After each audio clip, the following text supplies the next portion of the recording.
guys, thanks for joining. This is Essence of Life, Life as a Female Med Student in Saudi Arabia. I'm Amanda Armagost. And for Inspired Spine and Ice Life, I'm Dr. Abbasi. And I'm Fatma Attar, and I'm a first-year med student here in Saudi Arabia. Oh, that is so exotic, just hearing that about a female medical student in Saudi Arabia. Now, I hate to say that, but we in America, we don't know much about the rest of the world. For us, is America versus else. And unfortunately, many Americans, probably they cannot even point to Saudi Arabia where that is. First of all, Amanda, what did you know about Saudi Arabia just until recently? I knew Saudi Arabia is a big oil country. There's a lot of oil wealth there. And I know it's Middle East and it's a Muslim country, and that's about as much as I know. Mm-hmm. Well, I know more because my background, I'm born in Iran, and we are a little more or less, we are neighbors. But for the people who don't know where Saudi Arabia is, do you want to tell us a little about Saudi Arabia, where it is, and about the Saudi Arabia culture before we get to the medical part of it? Tell us a little about your culture. All right. So first, I just want to preface is that I've lived in Saudi for almost 9 years now, but I'm actually Pakistani. So I'm actually Pakistani. I was born in Canada. I was raised in Canada until I was 9. And then I moved to Saudi because we're expats, because my dad, obviously oil. So my dad moved here for the oil company to work here. So Saudi, I love Saudi overall. People really look down on it, but it's honestly a really beautiful country. It's very, very safe. You don't understand what I mean. It's safe. It is really safe. You can go out at night, leave your stuff anywhere. Nobody will take it. It's really nice. The culture also, they're so giving. They're so nice. They're so kind. They'll let you into their homes and they'll serve you properly like guests. Honestly, overall, it's just a great culture. The people here are great. Yeah. Should I tell you a personal story? Sure. So, you and I, we are double neighbors because Iran is a neighbor to Pakistan as well. And our culture is even very much close, language and so on. And one of the things we have in our culture is that when we have a guest, we always give the guest the best thing. Exactly. Literally, if there's a piece of meat or food and so on, the best part always goes to the guest. You would be surprised how often I have been confronted with people, I'm not going to call any names, who, if there's something delicious in their fridge, they hide it. They hide it. Their guests don't get that. Me because I had a dessert I really loved, and I told my brother, so I didn't say like that. Yeah, my mom would be like, if you have something and you want to give it to somebody, always give the best part to them. You can get more later. Yeah. So I was like, I get that, And that's just our culture, because in the Western culture, you reserve the best for yourself. And if guests are lucky, they may get something or not. But, I'm not putting any value on that. These are just different cultures. But so I very much sympathize with the warm-heartedness of the people there. So you have lived there for how long? 8 years? 8 years, 9 years, approximately around that time range. Yeah.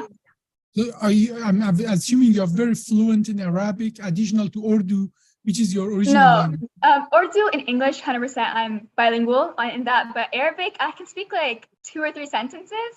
I've had Arabic class, but apart from that, I can't really speak much. But now that I'm in a university that has so many Arab students, I feel it's important for me to kind of try and learn something.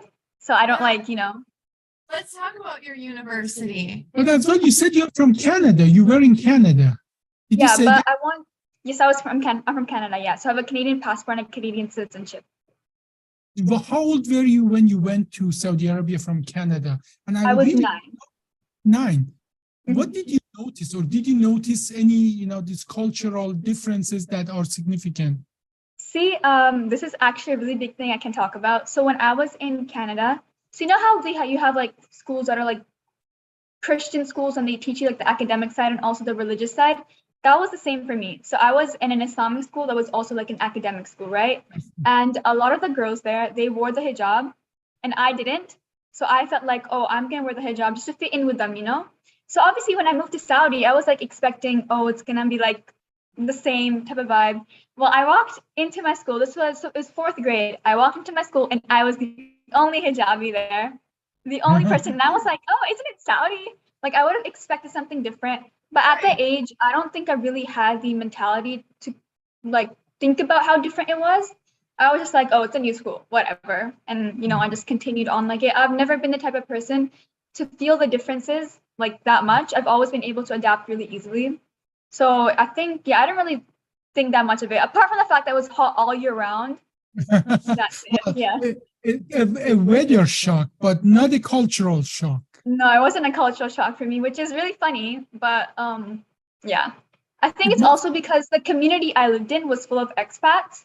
So it was like Canadians, Americans, like Indians, Pakistanis, even some Mexicans. So it's very much diverse. So I feel like that made it easier for me to adjust there. Oh, that would totally make it easier for you to adjust that diversity. Amanda, I Yeah. apologize. You wanted to ask a question. I cut you off. Yeah, well, our topic is the life of a female med student in Saudi Arabia. So I want to hear about your experience as a med student. Since it's your first year, did you have any shocks when you first started classes? I feel like the only shock I had, okay, I knew that it was an Arab university, so obviously there's going to be a lot of Arab students, you know?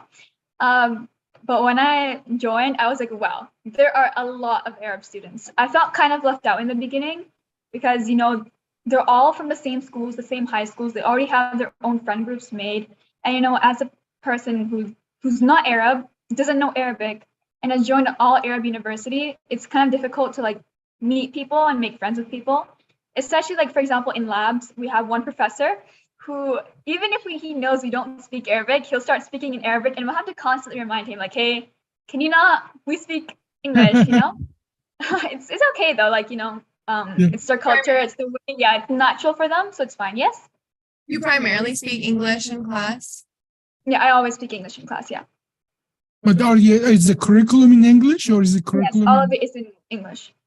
Well, beside that, things I heard from you is the thing I hear from my daughter who just started the school in Pennsylvania. Yeah. That, you know, that lots of people are coming from one place. Is practically the starting very similar to starting in any university here in the United States. Now, you talked about your classes and some of your professors, you know, they mix Arabic and English and so on. It would be so confusing to me that, you know, Yeah. start speaking the language. Now, let's talk about, you know, first of all, the fact that it's a medical school there. How many people do you have in that class? And how many people graduate? I Tell us actually about your university. Yeah, I actually have 413 students in my year. That's big. Yeah. The thing is, my university doesn't filter out people using a medical entrance exam. They let everybody in the when they give their admissions papers, you know. What my university does is that they filter people out throughout the years. So for example, if you fail, we have a pass rate of 65%. So if you get anything lower than that, you have to resit the course. So if you get 3 courses and you don't get, you know, you fail them, you have to either sit them in the summer, and if you fail more than 3 courses, you repeat the year. Through that process, a lot of people either drop out or they end up repeating the year so many times. There's some people who have repeated it twice. So that way, it just filters out the people. So for example, right now, we have 400 students. A lot of people say that, you know, next year you'll have like 350, and then it just keeps getting like smaller and smaller and smaller. And apparently last year, only like 70 or 80 people graduated like from the uni. So they kind of like, they really push people out. They filter it out. That's their way. Yeah. I think that is actually a very interesting way to do that. I guess, you know, in a country that's rich, and I'm assuming the country is rich enough to be able to afford that, and give everybody a fair share, but then based on the performance, they are filtered out. I guess in the United States, we just would, that we couldn't afford to bring 500 people and then only 1/4 of them graduate. So students there don't pay like $30,000 per Oh year? no, we do. We You pay do? a really high fees, yeah. I don't quite remember how much it is right now, but it's quite a lot in Saudi Riyal. And then on top of that, you have to pay for like, they don't give accommodation right now because it's a new university, so they're still building accommodation. So you have to find your own accommodation, your own transport, especially if you don't have a driver's license like me. Your own groceries, no meal plan apart from like paying for like lunch at uni. So you really put a lot of money into it. So they really do get quite a bit of profit out of us. Yeah. What is the location of the university and what's the name of it? The university is in Riyadh, it's like the capital of Saudi, and it's called Al Faisal University. I think it's the #1 medical college in Saudi. Excellent, excellent. Now, Yeah. now you told me that you don't have a driver license, and I know No. that recently,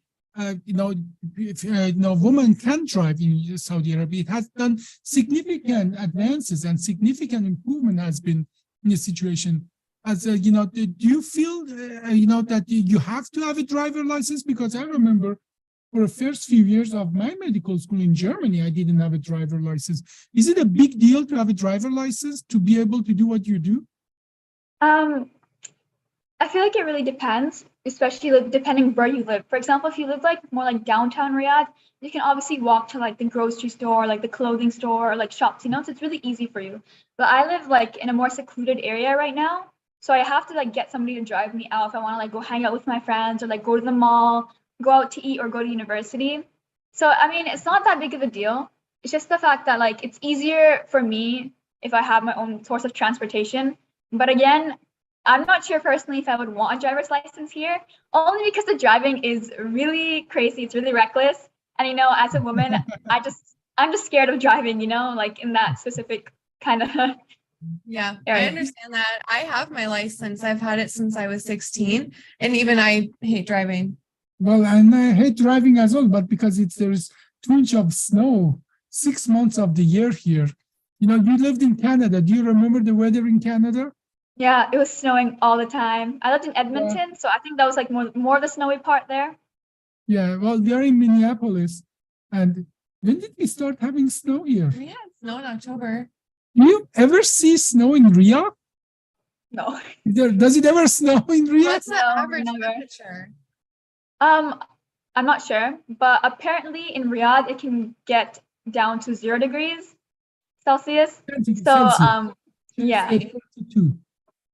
Yeah, so I think that's fine, honestly. Considering we live in Saudi and it's hot all year long, I think that's like fine, Yeah, I think they enjoy some winters. In Saudi Arabia, life thrives really in fall and winter, and in summer, people are just tell us, I heard that in summer, people most of the time during the day stay inside and only late evening and so on, they go out and so on.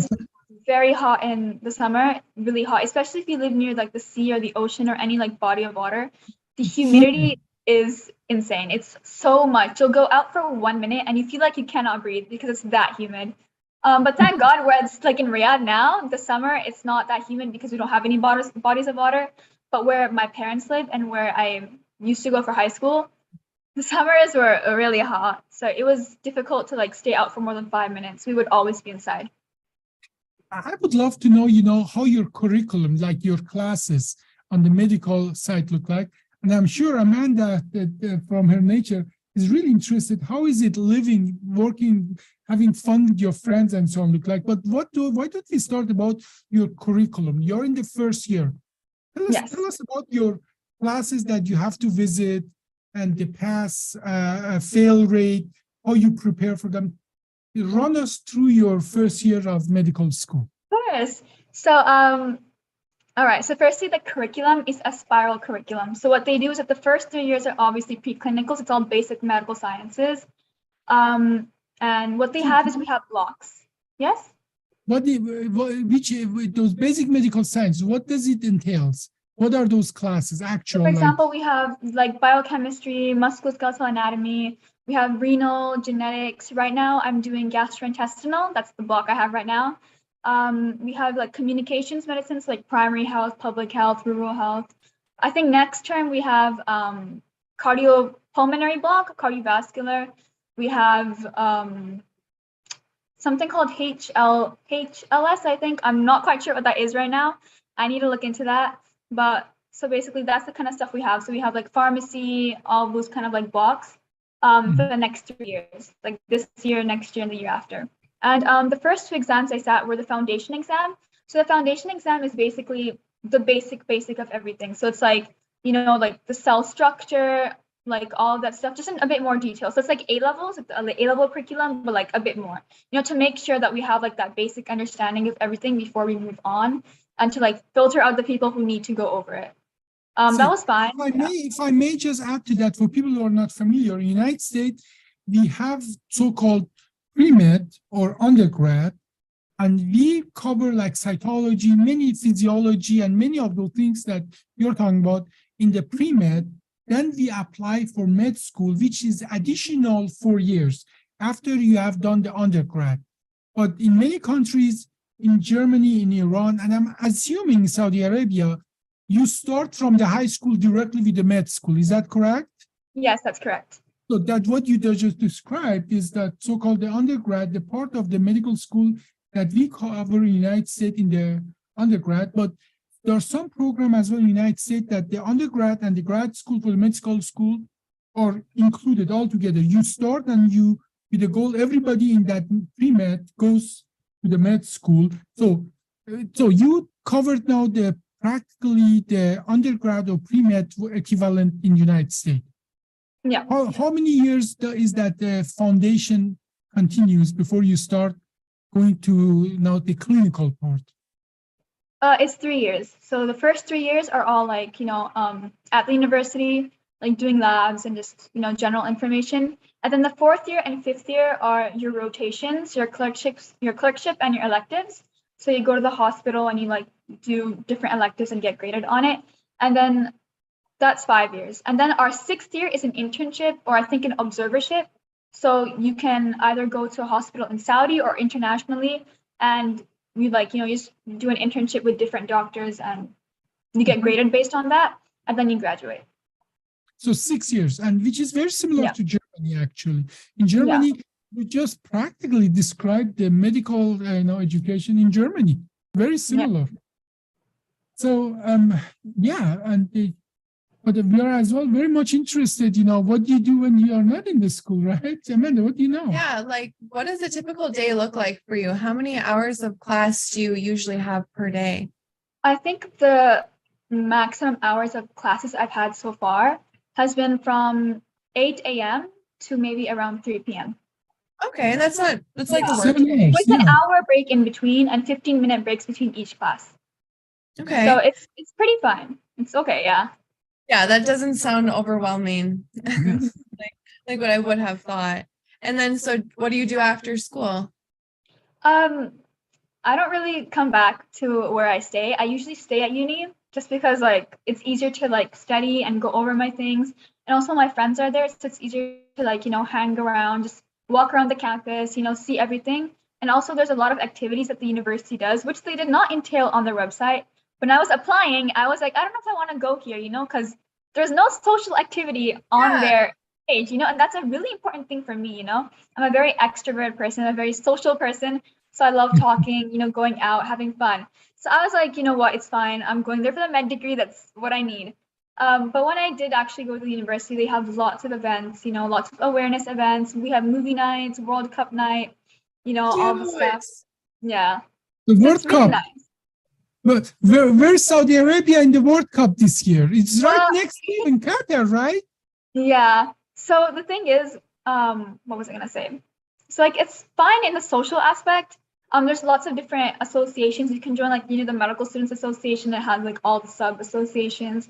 There's cancer awareness in institutions that you can join. We have journal clubs where we have speakers presenting and professors coming in and talking. And I think every week, once a week, we have an older student, 3rd year, 4th year, 2nd year, talking about their experience, or we have series called So Do You Want to Be an Orthopedic Surgeon, a pathologist, and people from our university who are doing a fellowship in it now, talk about it and explain how it, you can go about it, and then they give you their contact information if you want to contact them. Yeah. But it still sounds like lots of work. Yeah, But definitely. what about fun things? What are the fun things that if somebody comes to Saudi Arabia definitely has to do? I feel like in Riyadh we have Riyadh Boulevard. So it's like New York Times Square, like you know the Times Square. I think it's like that, but in Riyadh. So they have like a mini version of it. It's really nice. I just went there a few weeks ago with my friend after our exam. It's like all these shops surrounded, like a bunch of food places. They have Winter Wonderland. They have this really big horror mansion thing. What Yeah, does the Winter Wonderland look like? I think it's got this really big ice skating rink. It has like you know, like the what do you call it? The thing that moves around. A carousel. It has a carousel. And it has all these different arcade games for you to play, and also has this really big slide that you know you pay, and then you can like go to the top and come down, stuff like Oh, that. okay. Ski is kind of skiing, indoor skiing. Yeah, That except you sounds like sit indoor and ski. just slide down. It's like Yeah. sledding almost. Okay. On Yeah. ice? It's just like plastic. It's a It's sled. plastic. Oh, it's a Sled. sled. Sled. Okay, Yeah, it's I like see. slide. Because I heard in maybe it's in Dubai that there is actually inside of the building there is somewhere people can actually ski. They make ice and snow and so on. Yeah, they But do. I've been that's there. really real. Yeah. Oh, you have been there. Okay. Yeah. So are your classes about 50-50 male female, or what's the ratio at There's school? I think it's 75% female and the rest are all male. Or probably more than that, 80% female and 20% male. Wow, 75% female. I guess that in Iran, have heard that as well. 60% of the students are female. So, but it seems to be in many of these countries that there are more female students than male students. Yeah, why is that? I don't know. You know In why my there are more university, female than? yeah, in my university though, most of the male students are actually doing business or engineering, and most of the female students are doing medicine. I'm not sure why, but yeah. Well, that's a consideration that they feel that maybe business or engineering is more appropriate. Masculine, Yeah, they probably think, more and masculine. yeah, I don't know. maybe I they feel very masculine, and I'm a surgeon, so I don't. yeah. So actually, many the cliches that we have here in the United States against all the Muslim countries, Mhm. they really don't hold up when we look into that. Like for many people, they wouldn't believe that the 75% of the medical students in Saudi Arabia are female. No, Yeah. not Would in you the have thought of US. that? No, I feel like in the US, like we may even learn that women in Saudi Arabia are more oppressed and wouldn't be allowed to go to school. And that is you see that's not holding up. No. Yeah. Now, Right, what that's not true. what do you think that we should know in the United States? Should know about Saudi Arabia or being a Muslim girl in the school? What should we know? What don't we know about you? Okay, so the first thing I feel like everyone should know is that everybody has their own choice. And like, you know, as a Muslim woman, you know, we get a lot about like, oh, why are you wearing a hijab? Like you're oppressed, or like, you know, you don't have your own opinions. That's, you know, very off. For everybody, it's different. You know, some people can be forced into it, but there are a lot of people like me who have their own choice and choose to wear it. You know, like anything a woman does should be her own opinion and her own choice. It shouldn't be anybody else's, you know? Definitely. Also, it's the fact that I also thought when I went to like the university, I was like, oh, you know, there's probably going to be like more male Arab students than female students. I was really wrong. There are so many more Arab female students, and honestly, they all seem like they're thriving. You know, they've got their Gucci bags with their high heels. Yeah. You know, it's very much top-notch Arab women in that university, and you know, they're doing their stuff. They're getting stuff done.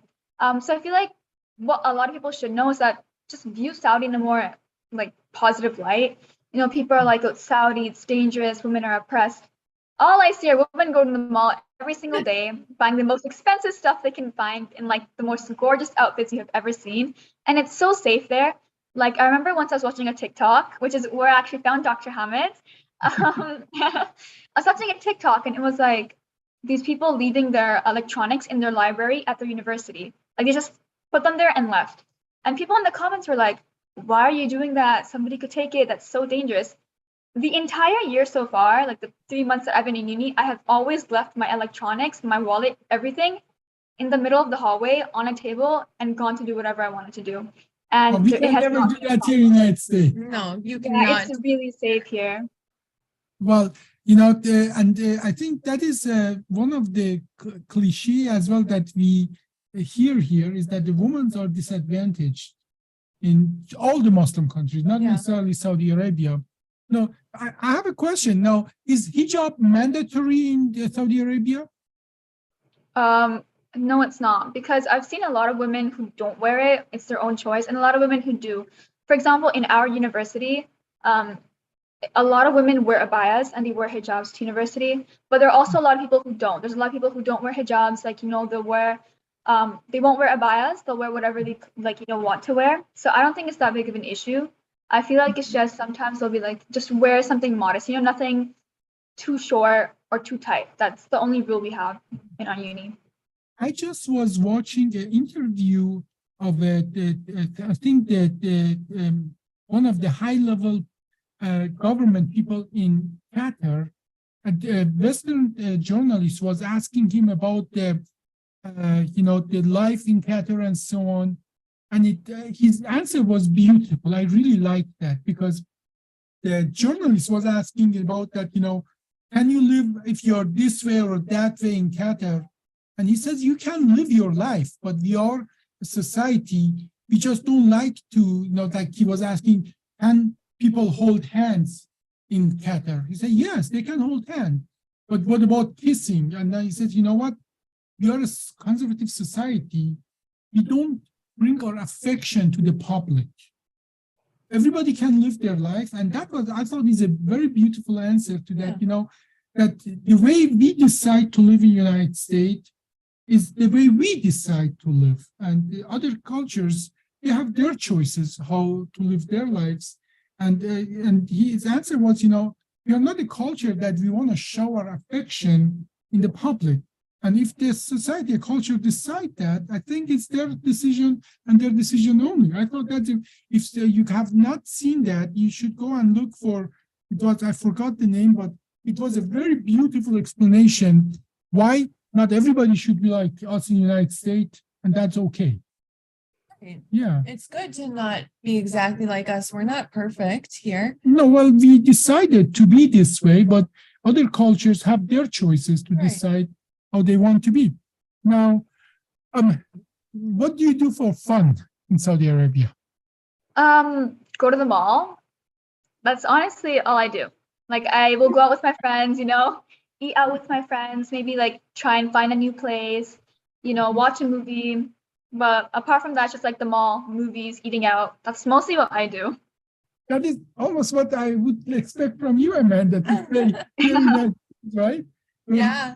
Going to stores and, getting together with your friends and so on. Yeah.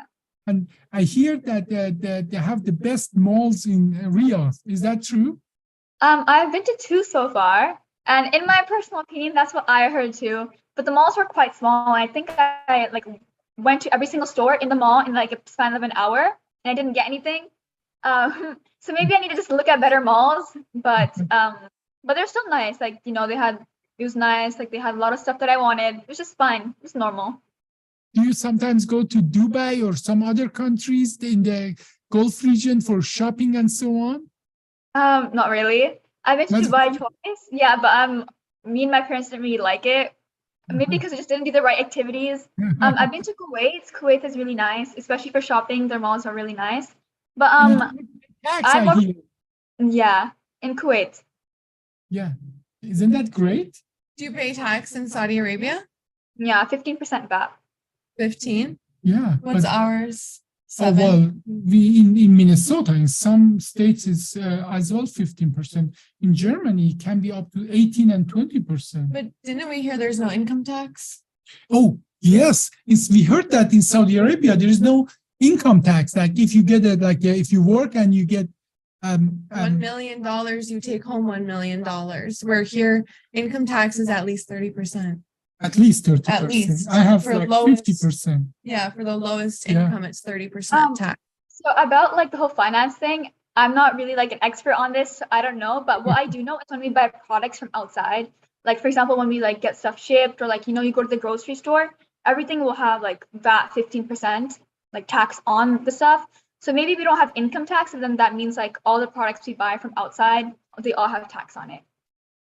Here in the US, like a lot of times when you're in school, you're also working. So you go to school and then after school you go to work. Do you do that too? No, I was planning to get a job this year, but I feel like first right now, I just want to like get used to like the med school, how like my, study schedule, how I want to study. So in the future, it'll be easier for me to have a job and also balance my med school life. So yeah, but I'm definitely planning to do that. No, I'm really interested to know what do you plan to do when you graduate? What direction do you want to go and why? Well, I want to do the USMLE, the step 1, step 2, and come to the US and do residency there. I feel like I don't really have a specific reason for wanting to go to the US for residency. Like obviously, since I'm a Canadian citizen, I could also go to Canada. But I've heard like, through my research that I've done is that Canada is much harder to match into. For example, if you take a year off, your chances of matching in will become lower. You also have to sit many more exams for Canada, I think, than you have to sit for the US. I also feel like the US would be like a really good stepping stone, as in if I do my residency there, I feel like, for example, if I wanted to move countries, it would be better for me to have residency in like the US than any other country. Well, I can applaud that. I can tell you that I have done med school in Iran and Germany, and I've done residency in Germany and US. The residency program in United States is extremely good. It almost doesn't matter where you go. It is very centrally organized, and the amount of the knowledge you gain and the efficiency of that, I don't believe Canada is probably the same, but I can truly second that. I agree with you. You made a good choice to come for residency in the United States. Yeah, hopefully.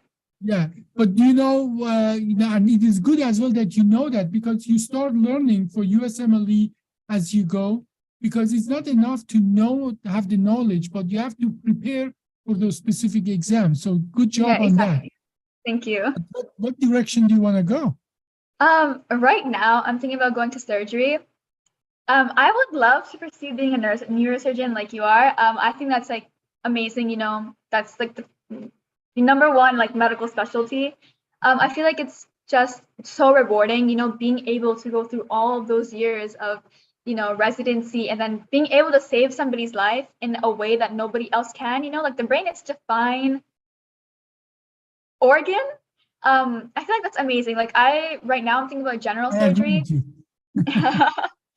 Right now I'm thinking about general surgery because I feel like, as an IMG, maybe I would have better chance of matching into general surgery than I would for like, neurosurgery, anything like that. Because for that, I would be like, my background would have to be much higher. My grades would have to be like top notch, a lot of research. Like I want to do that. I'm hoping to like, stay on a really good track for my GPA, my exam scores. But at the same time, I want to have a realistic goal of what I want to do if I apply for residency in the US. So I'm thinking general surgery right now. Yeah, well, and that the general surgery is a vast field with lots of opportunities. But I think, as long as you know what direction you are going and prepare for that, certainly it's harder to get to certain areas like neurosurgery, but we have lots of foreign graduates who do neurosurgery in the United States. So you would be among lots of people who have made it happen. So it's absolutely possible. Okay. Yeah. Okay. Thank you. Do you have any messages you want to give to any future med students? I know it's just your first year, but it's like the year of knowing, basically the year of realizing. Well, I would say, first of all, guys, med school right now, personally for me, it's not as daunting as a lot of people say it is. I will see TikToks across my For You page being like people crying and being like, oh my God, guys, I don't know why I pursued med school. And I would be like, you know what? It's not that bad right now, personally. Like, I don't want to like jinx anything, but you yeah, not that one. Like, for example, for my MSK exam, I didn't exactly revise throughout the entire block, I kind of revised 3 days before for the entire content, and I've still managed to like, get a pretty good score. So I feel like as long as you know that this is something that you want to pursue and you're interested in it and you have passion for it, I feel like you can get through it, as long as you try. What are hardest subjects in your school? I mean, things that you say, yes, you seem to be a very good student. That's maybe everything comes easy to you, but compared to other subjects, what are those things that you think are hardest? So in each block, we have the 4 different topics. So it's anatomy, physiology, embryology, and histology. I feel like what I find the hardest is physiology. Sometimes I just don't understand, why is it happening, but I think physiology would be the hardest. I feel like anatomy, you can easily like link to other things and make it seem like common sense. I feel like embryology is really interesting. It also, I feel like it makes sense when you actually learn it. Histology I find really interesting because the slides are all really pretty. And when you think about all of this being inside of your body, when you look at the slide under the microscope, you're like, wow, this is amazing. So it makes you really want to revise that topic anyways. But I feel like physiology to me is a really bland topic. I just don't feel like ever studying it. So I think that would be the hardest subject for me so far. Actually, I agree with you. I went through that process long time ago, but it seems that nothing has changed. Physiology is still the subject that it's hardest to capture in your heart and your brain about, like Frank Starling mechanism. Why does heartbeat more, efficient if it's filled more, preload, postload, and so on. I totally agree with you on that. So, what else do you want to know, Amanda, about life in Saudi Arabia? There's so many things. I don't even know what we can cover in this amount of time. What is your favorite food? What do people eat in Saudi Arabia? What are we missing? Well, they eat kabsa, so it's like just a bunch of rice, and then they have like chicken on top of it. They have like their kawa, so it's just like water with like a tea bag or like the tea thing in it. Honestly, I don't eat a lot of Arab food. I mostly stick to like my own culture food or like McDonald's or something like that. Yeah, we got McDonald's. Like that's kind of like the thing. But yeah.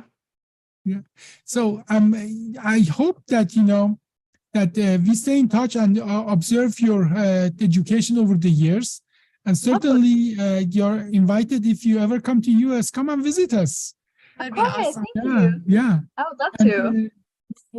Do you want to know anything about us in the United States that you think you should know or people in Saudi Arabia should know? Now, just to say that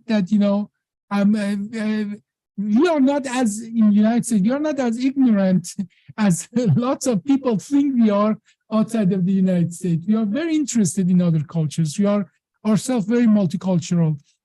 I think what I'm really proud of being an American is that people who would be fighting in their own country, they come here and they become friends. Like that's true. Like, and I mean, I have lots of people, there's lots of regional kind of competition, and like the people from this country, they don't like people from that country, they are neighbors and so on. They all come to the United States and they become the best friends. Right. And this is something we are proud of. But is there any question you will want to know about us in the United States? Yeah, I feel like there's so much on the internet that goes around, about how in the US, people of different cultures are being treated, and how like, especially me as a Muslim woman who wears that like clearly a veil, how they are treated. So I wanted to ask you, since like you live in the US and you've probably like encountered all these different scenarios and situations, do you feel like what the media posts about the US being towards like minorities, how would you say in your experience, like how do you see it? I'm going to let Amanda take the first shot at that. Well, obviously I'm not a minority, so I can't answer this the best way possible because it's not my personal experience. We live in Minnesota, and Minnesota is really diverse. We actually have, I think it's the second largest Somalian population outside of Somalia here in Minneapolis. So we do have a lot of Muslim women here, and I personally don't see a lot of discrimination where I live, but I know in other states, like the South gets a really bad reputation for discriminating. I think the United States is a lot nicer to other cultures than it seems that we are online. And, obviously, I think, it's possible to get bad experiences anywhere on the planet. But I just want to say that I have myself never experienced, or not any in a significant way experienced to be different. As a matter of fact, one of the reasons I decided to stay in this country is because I lived in Germany for 17 years. I was a German citizen. My kids are German. But at that time, I know it's getting much better now. The society always made sure I know I'm not German. I have a German passport, but I'm not German. But I was in the United States for 6 months. I was one of many. I just didn't feel that I'm any different. And for me, that made the decision to stay here. As a matter of fact, I want to share my screen with you. But I don't want to discredit anyone else's experiences that they've I'm had. sure they have experiences that are not positive. I'm sure they have in some areas more than the others. But I want to share my screen with you. Are you able to see my screen? Yes. This is Ilhan Omar, is a representative from Minneapolis in the U.S. Congress. Oh yeah, I've heard about her. Yeah, she's a progressive member of Congress in the United States, and she's just from our district in Minneapolis. So I cannot say. I mean, I'm born in Iran.